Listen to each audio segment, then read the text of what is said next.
नमस्कार दोस्तों, KBC Rajasthan news channel में आपका स्वागत है। चलिए नजर डालते हैं आज की टॉप 25 खबरों पर। राजस्थान में मानसून की दस्तक का इंतजार जारी है। मौसम विभाग के अनुसार प्रदेश में मानसून के आगे बढ़ने के लिए अनुकूल परिस्थितियां बन रही हैं। कई जिलों में प्री मानसून गतिविधियां बढ़ी हैं। किसानों और आम लोगों को उम्मीद है कि जल्द ही नियमित वर्षा शुरू होगी, जिससे गर्मी और जल संकट से राहत मिलेगी।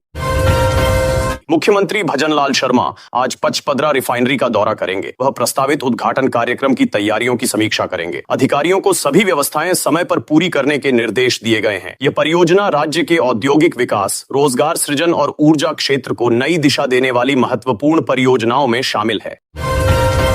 जयपुर में पेट्रोल में एथेनॉल मिश्रण यानी E20 के विरोध में पशुपालकों ने अनोखा प्रदर्शन किया। उन्होंने M20 दूध का फॉर्मूला प्रस्तुत कर केंद्र सरकार के फैसले पर सवाल उठाए। पशुपालकों का कहना है कि यदि पेट्रोल में मिश्रण संभव है तो दूध में भी इसी तर्क का प्रयोग किया जा सकता है।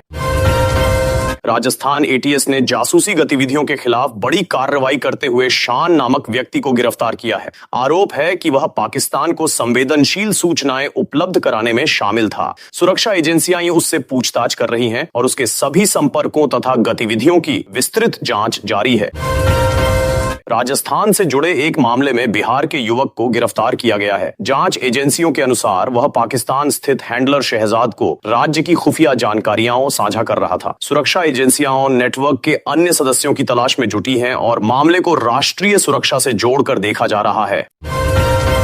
अलवर और कोटा में कोचिंग संस्थानों के खिलाफ प्रशासन की सख्त कार्रवाई जारी है। नियमों का पालन नहीं करने वाले कई संस्थानों को सीज किया गया है। प्रशासन का कहना है कि विद्यार्थियों की सुरक्षा और निर्धारित मानकों का पालन सुनिश्चित करना प्राथमिकता है तथा आगे भी जांच अभियान जारी रहेगा।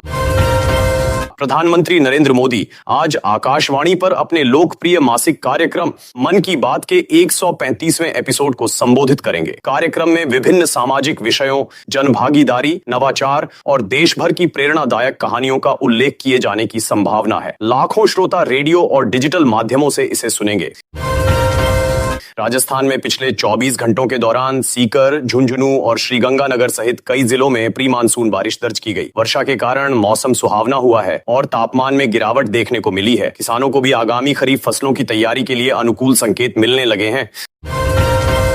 मौसम विभाग ने राज्य के अनेक हिस्सों में अगले कुछ दिनों तक आंधी, बिजली चमकने और हल्की बारिश की चेतावनी जारी की है। लोगों को खुले स्थानों में सावधानी बरतने की सलाह दी गई है। प्रशासन ने भी संभावित मौसम परिवर्तन को देखते हुए आवश्यक तैयारियां शुरू कर दी हैं। सीकर जिले में पिछले 24 घंटों के दौरान सबसे अधिक 49 मिलीमीटर वर्षा दर्ज की गई। बारिश के बाद तापमान में उल्लेखनीय गिरावट आई है और लोगों को भीषण गर्मी से राहत मिली है। मौसम विशेषज्ञों का मानना है कि आने वाले दिनों में वर्षा गतिविधियां और बढ़ सकती हैं। राजस्थान के प्रमुख शहरों में अधिकतम तापमान सामान्य से 3 से 4 डिग्री सेल्सियस नीचे बना हुआ है। मानसून की बारिश और बादलों की आवाजाही के कारण मौसम अपेक्षाकृत ठंडा रहा। लोगों को गर्म हवाओं से राहत मिली है तथा बिजली की मांग में भी कुछ कमी दर्ज की गई है। जयपुर में अधिकतम तापमान लगभग 36 डिग्री सेल्सियस दर्ज किया गया, जो सामान्य से करीब 3 डिग्री कम है। बादलों और हल्की वर्षा की गतिविधियों के कारण मौसम अपेक्षाकृत सुहावना बना हुआ है। मौसम विभाग के अनुसार आने वाले दिनों में तापमान में और गिरावट देखने को मिल सकती है।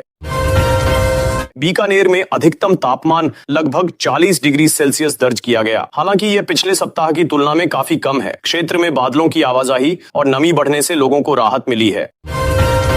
मौसम विशेषज्ञों का कहना है कि मानसून की सक्रियता बढ़ने पर तापमान और घट सकता है। श्रीगंगानगर आज भी प्रदेश के अपेक्षाकृत गर्म इलाकों में शामिल रहा, जहां तापमान 42 डिग्री सेल्सियस के आसपास दर्ज किया गया। इसके बावजूद पिछले दिनों की तुलना में गर्मी की तीव्रता कम रही है। मौसम विभाग का अनुमान है कि वर्षा गतिविधियों से जल्द राहत मिलने की संभावना है।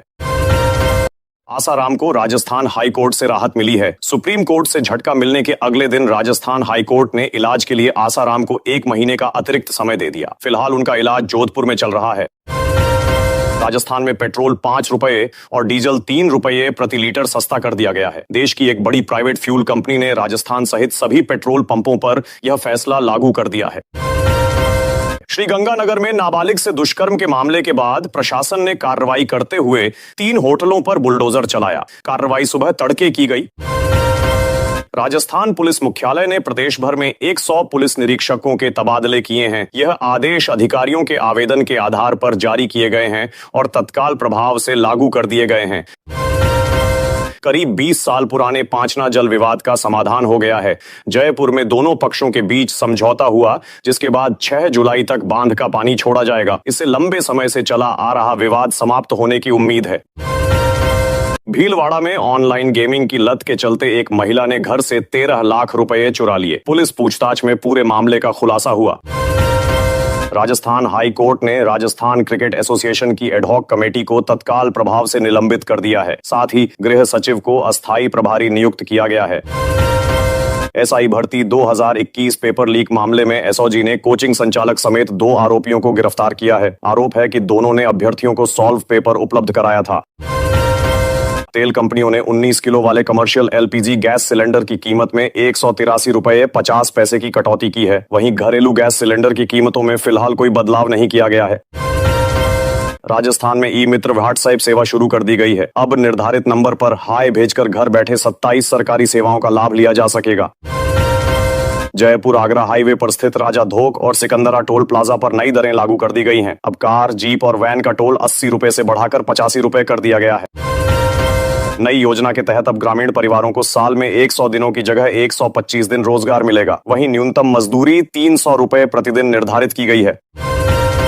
गरीब परिवारों में बेटी के जन्म पर मिलने वाली सहायता राशि अब बढ़ाकर कुल 1,50,000 रुपए कर दी गई है। ये राशि लड़की की पढ़ाई और 21 वर्ष की आयु पूरी होने तक कुल 7 किस्तों में सीधे बैंक खाते में ट्रांसफर की जाएगी। डकैत जगन गुर्जर के अंतिम संस्कार में करीब 5,000 लोग शामिल हुए। उसके 3 भाई पैरोल पर जेल से बाहर आकर अंतिम संस्कार में पहुंचे। करीब 2.5 साल बाद जन स्वास्थ्य अभियांत्रिकी विभाग को 935 करोड़ रुपए का बजट जारी किया गया है। इससे पेयजल योजनाओं को गति मिलने की उम्मीद है। राजस्थान में पट्टा नियमों में बदलाव किया गया है। अब रजिस्ट्री से खरीदी गई संपत्ति पर नए मालिक के नाम और फोटो वाला नया पट्टा जारी होगा, जिससे रिकॉर्ड पहले से अधिक पारदर्शी बनेगा। जयपुर के झोटवाड़ा क्षेत्र में इलेक्ट्रिक होपर वाहनों के जरिए घर घर कचरा संग्रहण शुरू कर दिया गया है। इसका उद्देश्य प्रदूषण कम करना और सफाई व्यवस्था को बेहतर बनाना है। राजस्थान हाईकोर्ट ने बहरोड के पूर्व विधायक बलजीत यादव की जमानत याचिका खारिज कर दी है। यह फैसला सुनवाई पूरी होने के बाद सुनाया गया। अजमेर के भैरव घाटी क्षेत्र में अगले 6 महीनों के भीतर लेपर्ड सफारी शुरू होने की उम्मीद है। यहाँ पहले से करीब 10 तेंदुए मौजूद हैं। एटीएम में कैश भरने वाली कंपनी के 2 कर्मचारी फरार हो गए हैं। शुरुआती जांच में करोड़ों रुपए के गबन की आशंका जताई गई है। राजस्थान लोक सेवा आयोग जुलाई महीने में 10,549 पदों के लिए भर्ती परीक्षाएं आयोजित करेगा। इन परीक्षाओं में 12,500 से अधिक अभ्यर्थियों के शामिल होने की संभावना है। मौसम विभाग ने कई जिलों में भारी बारिश, तेज आंधी और 50 से 60 किलोमीटर प्रति घंटे की रफ्तार से हवाएं चलने का अलर्ट जारी किया है। पैरामेडिकल परीक्षा नकल मामले में कॉलेज संचालक समेत 4 आरोपी पुलिस रिमांड पर हैं। पुलिस ने उनके पास से लाखों रुपए भी बरामद किए हैं। अलवर में 1 करोड़ रुपए कीमत का दुर्लभ कछुआ बताकर निवेश के नाम पर ठगी करने वाले 4 आरोपियों को पुलिस ने गिरफ्तार किया है।